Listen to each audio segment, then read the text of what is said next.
সারা দুনিয়ার মানুষ সফলতার জন্য দৌড়াচ্ছে, কি পুরুষ কি মেয়ে ছেলে, কি ধনী কি গরিব, কি শহরে কি দেহাতি, সবাই দৌড় লাগাচ্ছে। আমি সফলতা পেতে চাই। I want to bring peace, progress and success in my life. এরই জন্য দৌড় লাগাচ্ছে সবাই, সফলতার জন্য, কামিয়াবির জন্য, সাকসেস এন্ড ডেভেলপমেন্টের জন্য।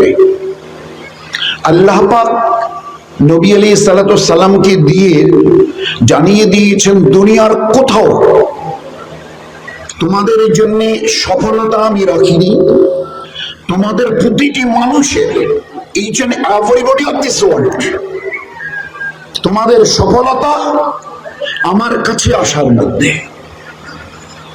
তার কাছে কেন যেতে হবে? তার হুকুমকে মানবার জন্য। আমার হুকুমকে মানো, এখানে নামাজে আসো, আজানের পরে মেয়েরা ঘরে ওযু করে মুসল্লায় দাঁড়াক, আর এখানে এসে তোমার এই উঁচু মস্তকটাকে নোয়াও, ঝুঁকিয়ে দাও। আমি আল্লাহ আমার ইজ্জতের কসম খেয়ে বলছি, যে যতটা ঝুঁকাবে তার ইজ্জত ততটা আমি বাড়িয়ে দেব। আজ না ঝুঁকাবার জন্য ইজ্জত আমাদের হাত থেকে দিন বা দিন চলে যাচ্ছে।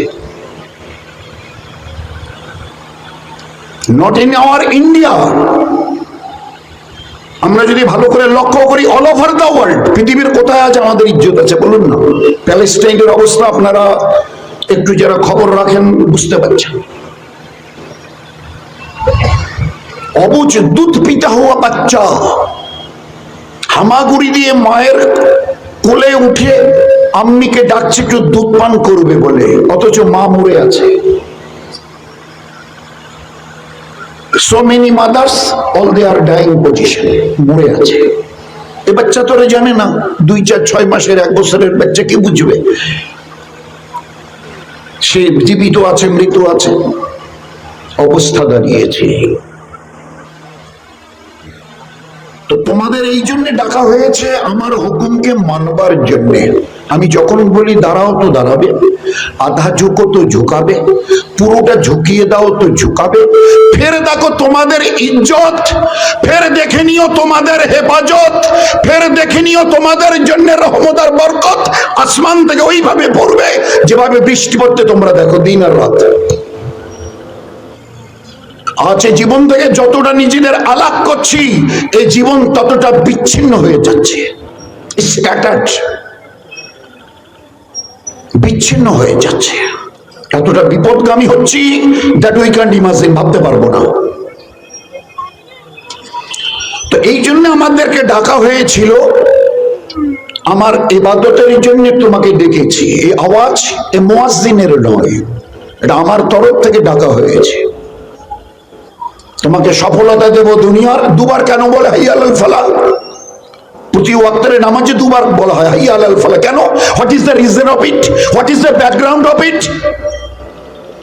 তুমি যদি তোমার বানানেওয়ালার এই হুকুম মানো না, দুনিয়াতে তোমাকে সফলতা জীবন দেয়া হবে, সার্থকতা জীবন পাবে, তোমার জীবন দুনিয়ায় ধন্য হবে। আফটার ডেথ, মরণের পরে একটা জীবন আছে,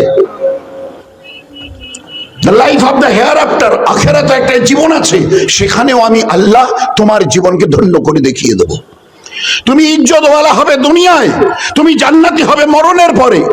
দুনিয়ায় তোমার জন্য ইজ্জতের দরজা খুলবো, মরণের পরে তোমার জন্য জান্নাতের দরজা খুলবো।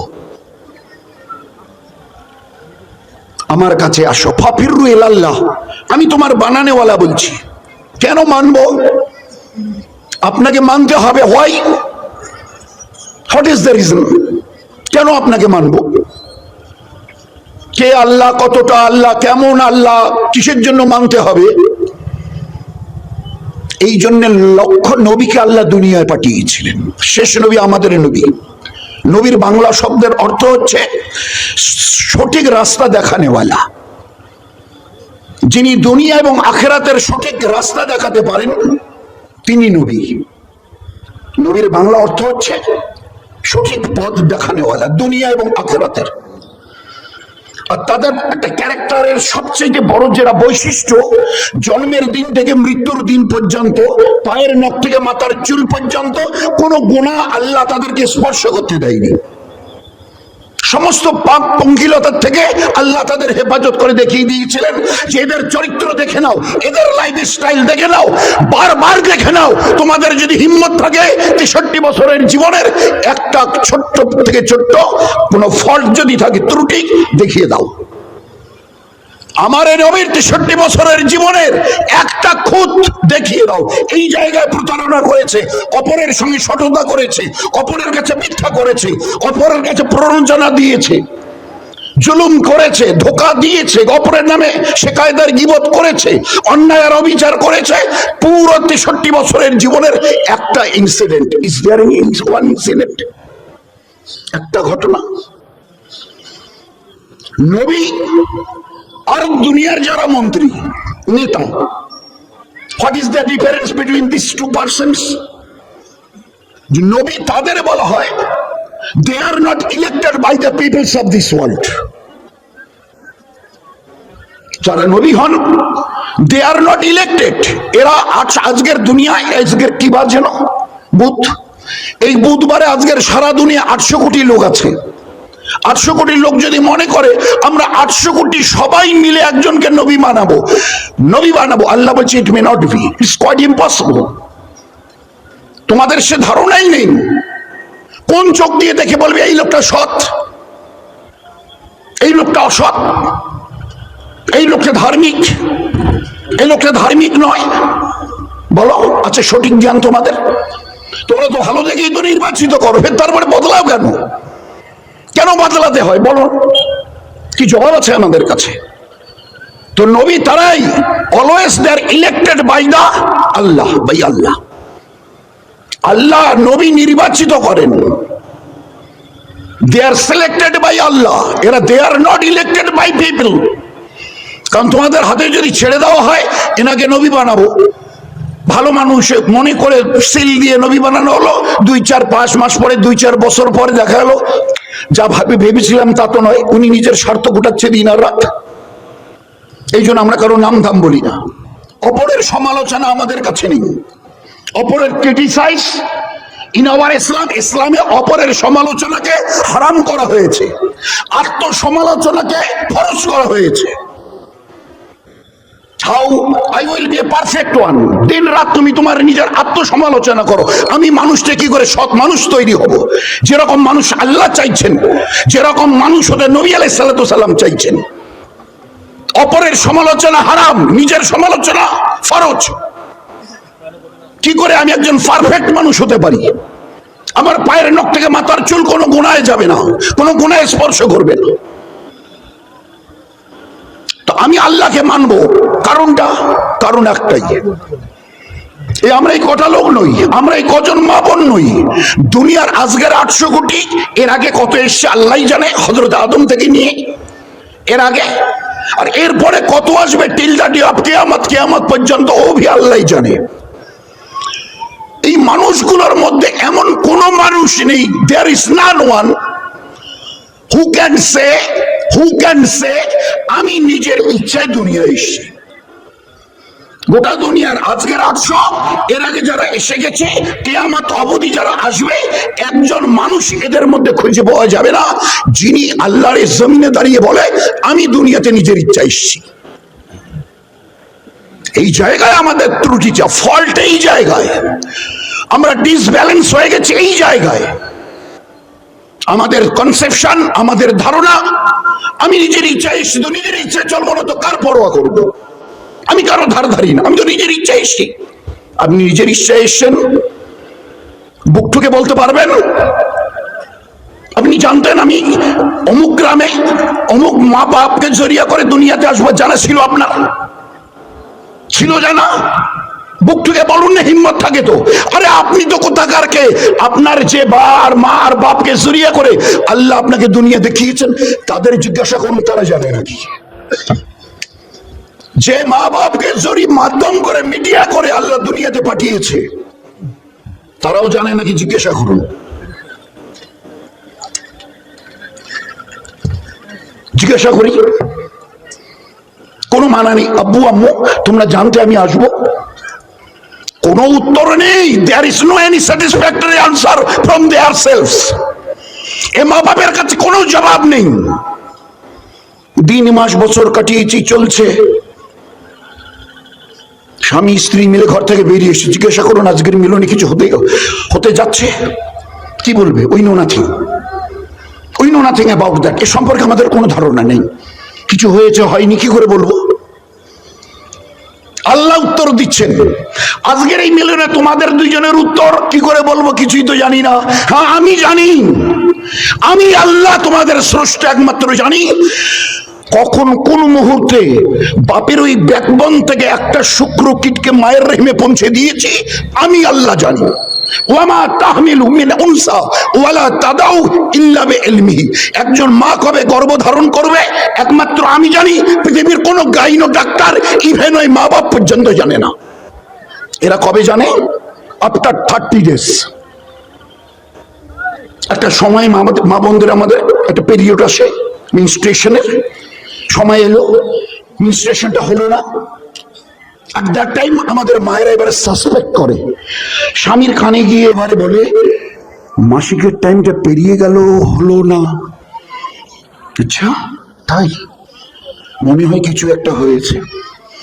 সে কবেকার কথা? আল্লাহ বলছে ওই দিন কোন শুক্র কীট থেকে আমি এখান থেকে বাপের ব্যাকবোন থেকে ট্রান্সফার করেছি। ওয়ামা তাহমিলু, একজন মেয়ে ছেলে কবে হামিল ধারণ করবে আমি জানি। ইল্লা বিইলমিহি। দুনিয়ার কোন গাইনে তো ছেড়ে দাও, ওদের কাছে যাবে, জিজ্ঞাসা করে প্রেসক্রিপশন লিখবে LMP, লাস্ট মিন্স 5 অমুক তারিখে, ওই তারিখে সম্ভব আপনাদের বাচ্চা পেটে এসছে। এর বাইরে দুনিয়ার বড় বড় গাইনো ডিগ্রিওয়ালাদের কারো কিছু জানা নেই, মা বাবা জানতেন না। 2, আচ্ছা তাহলে এবার বোঝা গেল বাচ্চা পেটে এসে আগো কি হবে? আম্মু তুমি জানতে আমি ছেলে হব? আব্বু তুমি জানতে? বলে না না না না, কি করে বলবো? ও তো এক বিন্দু মনির কাতরা, you are a drop of a dirty fluid. তুমি আমার রেহেমে এক বিন্দু মনির কাতরা ছেলে, আমি কি করে বলবো? কি করে বলবো বলো? আল্লাহ বলছে হ্যাঁ এরা ঠিক বলেছে, এরা জানে না আমি জানি। মায়ের এই বাচ্চাদানি দিয়ে বাচ্চা কি হবে, ছেলে অথবা মেয়ে, কালো অথবা ফর্সা, লম্বা অথবা বেটে, 2 আঙ্গুল অথবা 10 আঙ্গুল, একমাত্র আমি জানি। এরা কেউ কিছু জানে না। এ কথা নয় যে গরিবের ঝুপড়িওয়ালা যদি বলে যে আমার এই আল্লাহ আমার বিবির পেটের বাচ্চাটা যেন এই আল্লাহ, তা আমি যদি চাই দিতে পারি, আমি যদি চাই দিতে পারি। আর গোটা দুনিয়ার বাদশা, গোটা দুনিয়াকে চালানেওয়ালা, কিং অফ দিস ওয়ার্ল্ড, তিনি যদি বলেন আমার বিবির গর্ভে যেন একটা ছেলে হয় আর লাল টুকটুকে হয়, আর আমি আল্লাহ যদি বলি তোমার বিবির গর্ভে একটা মেয়ে হবে আর কালো রঙের হবে, আচ্ছা তোমার হাতে এমন কোন মডার্ন টেকনোলজি, মডার্ন সায়েন্সের এমন কোন ফর্মুলা, আমি চাইছি ছেলে হবে আর কালো হবে, মেয়ে হবে আর কালো কুচকুচে হবে, আছে কোনো ফর্সা করার কোনো যন্ত্র? আছে এটাকে মেয়েটাকে ছেলে করার কোন রকম মাল মেটেরিয়ালস তোমাদের কাছে? What you have collect? What you have collect such types of technology? Is there any modern science in your discussion? আছে তোমাদের আলোচনার মধ্যে এরকম? আমি বলছি আমি যা চাইবো মেনে নিতে হবে। আমি যদি বলি 10 আঙ্গুলওয়ালা করবো তো 10, আর আমি যদি বলি 8, তো হিম্মত নেই এই বাচ্চাকে কি মায়ের পেটে রিটার্ন করে দিয়ে 10 আঙ্গুল পুরো করার পরে বের হয়ে আসবে? আছে নাকি ক্যাপাসিটি? বলুন না। দোস্ত আমাদের এই অজ্ঞতাটা এই জায়গায়, আমাদের ইগনোরেন্স এই জায়গায়, আমরা আমাদের রবকে বানানোওয়ালাকে চিনবার চেষ্টাই করিনি, তো মাথাটা ঝুঁকবে কি করে? আমি আমার রবকে গেল 2, মনে রাখি ভালো করে, স্টেজ বাই স্টেজ। 3, টাইম এসে গেছে।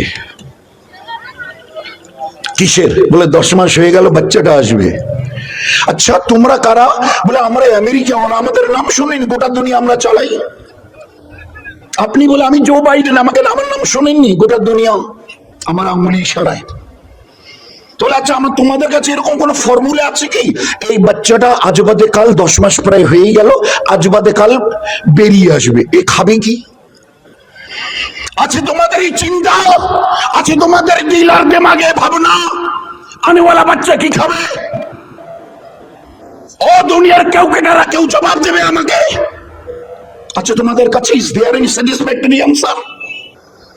মাত্র আমি তোমাদের মেহেরবান বানানেওয়ালা আল্লাহ, আমি শুধু আমার জিম্মায় রেখেছি আজ বাদে কাল দুনিয়া আসবে, তার আগে তুমি গরিব মা, সারা বছরে এক পোয়া দুধ চোখে দেখোনি, দেখে নদী কি হয়েছে? আমার খাজানায় দুধের কোন স্টক কম আছে নাকি? আমি তোমার বাচ্চা দুনিয়ায় আসবার আগে তোমার 2 স্তনকে এমন দুধ দিয়ে টাইটম্বর করে দিয়েছি যে এই দুধের কোনো জবাব নেই। বড় বড় হসপিটালে দেখবেন বাইরে বড় বড় করে লেখা আছে ওয়ালে, মায়ের দুধের বিকল্প নেই। Really it is fact. বড় বড় ওই লাইনের ডাক্তাররা দেখেছে রিসার্চ করে, কি আজীব মায়ের দুধ, আজীব তার ফাংশন। ওসব ল্যাক্টোজিন ম্যাক্টোজিন 1000 কৌটো এর 1 ফোঁটার কাছাকাছি আসতে পারবে না। মায়ের 1 ফোঁটা দুধের মধ্যে যে গুণ রয়ে গেছে, কোয়ালিটি, 1000 ল্যাক্টোজিনের মানে ডিব্বা মিলে এর কাছে আসতে পারবে না, এর বিকল্প নেই। আচ্ছা 4, এর মধ্যে এমন আল্লাহ পাক সিস্টেম করে রেখেছে, কম বেশি সবাই জানি দার্জিলিং এ খুব বরফ পড়ে, কাশ্মীরে গেলে তো কথাই নেই, মাইনাস এত বরফ যে 3, 4, 5 ফুট পর্যন্ত, 6 ফুট পর্যন্ত বরফ পড়ে রয়েছে। ঠান্ডা, এতটা ঠান্ডা যে আমরা ভাবতে পারবো না, এতটা ঠান্ডা হাওয়া, সবাই ঠান্ডায় কুচকে গেছে, মাও ঠান্ডায় জবু থবু হয়ে গেছে। কিন্তু এই বাচ্চা মায়ের কোলে এসে যখন দুধ পান করে, আমার আল্লাহ আমাদের এত বড় মেহেরবান যে সেই দুধকে আল্লাহ হালকা হালকা গরম করে ওখান থেকে ট্রান্সফার করে মায়ের বাচ্চার মুখে দিয়ে দেয়। বড় বড় ডাক্তারদের জিজ্ঞাসা করবেন, is it true or not? এটা কি সত্যিকারের বাস্তব অথবা কোনো গাল গল্প? কারণ যে হারে মায়ের শরীর ঠান্ডা হয়, ওই আনুপাতিক হারে যদি তার দুধ সিনার ঠান্ডা হতো, এই বাচ্চাকে 1 অথবা 2 অথবা 3 বার পার করানোর পরে ওই ঠান্ডা দুধ বাচ্চা খেয়েছে, ডাইজেস্টার হচ্ছে না, pneumonia, single double triple pneumonia হয়ে দুনিয়া থেকে বিদায় নিতে হবে। মাদ্রাসে জানো এখন কত চলছে? বলে 45-50 ডিগ্রি, এত গরম যে মনে হচ্ছে 8টার পরে বেরোলে গা জ্বলে যাবে। মায়েরও শরীর অতটা গরম হয়, কিন্তু গরমের ওই প্রচন্ড কনকনে গরমে আল্লাহ পাক মায়ের স্তন থেকে হালকা ঠান্ডা মতো দুধ বার করে বাচ্চার কাছে পৌঁছে দেয়। প্রচন্ড শীতের দিনে হালকা হালকা গরম, প্রচন্ড গরমের দিনে হালকা হালকা নরম, এই আল্লাহ নিজের কুদরতের থেকে করে।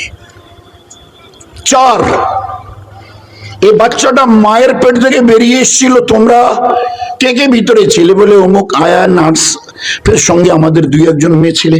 বলে দেখবার বাচ্চাটা বেরোই আসার পরে দেখে বাইরে এসেছিল, তোমরা দাঁড়িয়েছিলে, জিজ্ঞাসা করেছিলে কি খবর বলেন? তখন হ্যাঁ সুন্দর হয়েছে, বেশ নাক কান চোখ কান সবকিছু একদম সুন্দর, everything is okay, everything is, সবকিছু একদম সুন্দর, হাত পায়ের নখগুলো, চুলগুলো, সেন, নাকটা টানা টানা, চোখগুলো। আসমান থেকে আওয়াজ আসে, ভালো করে দেখে এসে তারপরে বল। তার দিকে ওই কোলে নিয়ে ও এপিট উপিট করে, হ্যাঁ ঠিক আছে, সব ঠিক আছে। আল্লাহ বলছে ঠিক নেই, শুধুমাত্র আল্লাহ বলছে সবাই তোমরা দেখেছো। এই 5-7 জন যারা ভিতরে ছিলে, ডাক্তার থেকে নিয়ে নার্স আয়া থেকে নিয়ে ও বাড়িওয়ালা ওয়ালি, ও বাড়িওয়ালি যারা ছিল, 7-8 জনের 16, 17, 18টা চোখ দেখেছে। আল্লাহ বলছে তোমরা কেউই চোখওয়ালা নও, ভালো করে দেখতেই শেখনি। কি করে ভালো করে এপিট উপিট করে দেখে বললে হ্যাঁ ঠিক আছে? আমি একা বলছি ঠিক নেই। ঠিক নেই মানে আপনি অত দূরের আসমানের খোদা কি করে বলছেন ঠিক নেই? বলে হ্যাঁ, চোখ কান যা কিছু সব দিয়েছি। আচ্ছা ওর মুখের দাঁত কটা আছে কি দেখো তো। ভাই আপনাদের এইদিকে বড় মরিচা হালকায়, আপনাদের এই বড় মরিচা হালকায় বাচ্চা যখন মায়ের পেট থেকে বেরিয়ে আসে, ছেলে অথবা মেয়ে, দাঁতগুলো তার মুখে থাকে তো? ভাই দাঁত থাকে তো মুখে? আচ্ছা কেন থাকে না? যে আল্লাহ আমার বাচ্চার শরীরের সমস্ত অঙ্গ প্রত্যঙ্গ যা কিছু সব সেট করে দিয়ে বের করে নিয়ে এলো, দাঁত কটা দিল না কেন? আসমান থেকে আওয়াজ আসে, এ দুনিয়ার ইনসান, আমার মেহেরবানিকে মেনে নাও। শুধু তোমাকে বাঁচাবার জন্য দাঁত কটা দিইনি, শুধুমাত্র তোমাকে বাঁচাবার জন্য। এই দাঁত কটা যদি আর বাকিগুলোর সঙ্গে দিতাম না, মায়ের পেটে বেরিয়ে এসে তোমার ওই দাঁত দিয়ে মায়ের নরম স্তনটাকে কেটে দুধ খাবার বাহানায় কেটে কেটে ক্ষত বিক্ষত করে ঘা করে দিতে। First time, second time, third time মায়ের স্তন ব্যথায় ফুলে যেত। তুমি নিজের মায়ের কোলে নিজে পায়ের কাছে পড়ে নিজে কাতরাতে কাতরাতে মরে যেতে, মায়ের হিম্মত হতো না কোলে নিয়ে তোমাকে স্তন পান করায়। শুধু তোমাকে বাঁচাবার জন্য দাঁত কটা দেয়নি। এরপরে অস্বীকার করবে, এরপরে অস্বীকার করবে, বলো না, এরপরে অস্বীকার করবে যে আমার কোনো বানানেওয়ালা নেই। ফের তারপরে আস্তে আস্তে এবারে যখন 6, 7, 8 মাস চলে এলো, হাদিসে পাকের মধ্যে এসে বাচ্চাটা তখন দেখে দাদা ওগুলো কি খাচ্ছে, আব্বু আম্মি এগুলো কি খাচ্ছে। আসমান থেকে আওয়াজ আসে, তোকেও খাওয়াবো, একটু সবর কর। এইবারে কিছুদিন পরে ছোট্ট একটু গজায়, আর যেই না একটু দেখেছে এই বাচ্চার বাবা অথবা মা দেখেছে, আর সঙ্গে সঙ্গে কোথায় ফোন করবে আর না করবে তো আল্লাহই জানে। এখন তো মোবাইলের যুগ, ফোন খালা খালু ফুপা ফুপি দাদা দাদি নানা নানি সবার কাছে। বাচ্চার দাঁত গজিয়েছে গো, আপনারা শুনেছেন না ভাই সাহেব, বাবু বাচ্চার দাঁত গজিয়ে, ও আচ্ছা তাই। এই করে করে করে করে এতটা হলো, সবাই খুশি। আচ্ছা এতটা হওয়ার পরে বাড়ে না কেন? কোন সেই দুনিয়ার জাপান আর আমেরিকার মডার্ন টেকনোলজি যে এতটুকু বাড়ার পরে ওরা এমন একটা মেডিসিন দেয় যে দাঁত এর পরে আর লম্বা হবে না? বলেন না, দিন রাত আমার দয়ায় বেঁচে আছো আর শেষ পর্যন্ত আমারই নাম নিতে লজ্জা করে তোমাদের।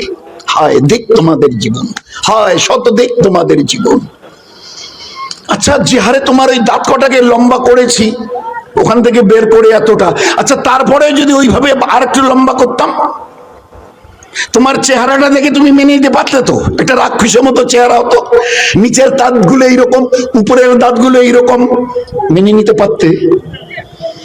হায় কত আফসোসের কথা, সেই আল্লাহকে এখনো চিনতে চেষ্টা করিনি। ফিরে যেতে হবে না, you are bound to come back. কুল্লু নাফসিন যায়কাতুল মাউত, every self will taste of death, try to remember it. সবাইকে মৃত্যুর মজা চাকতে হবে, তুমি যেই হও আর যাই হও।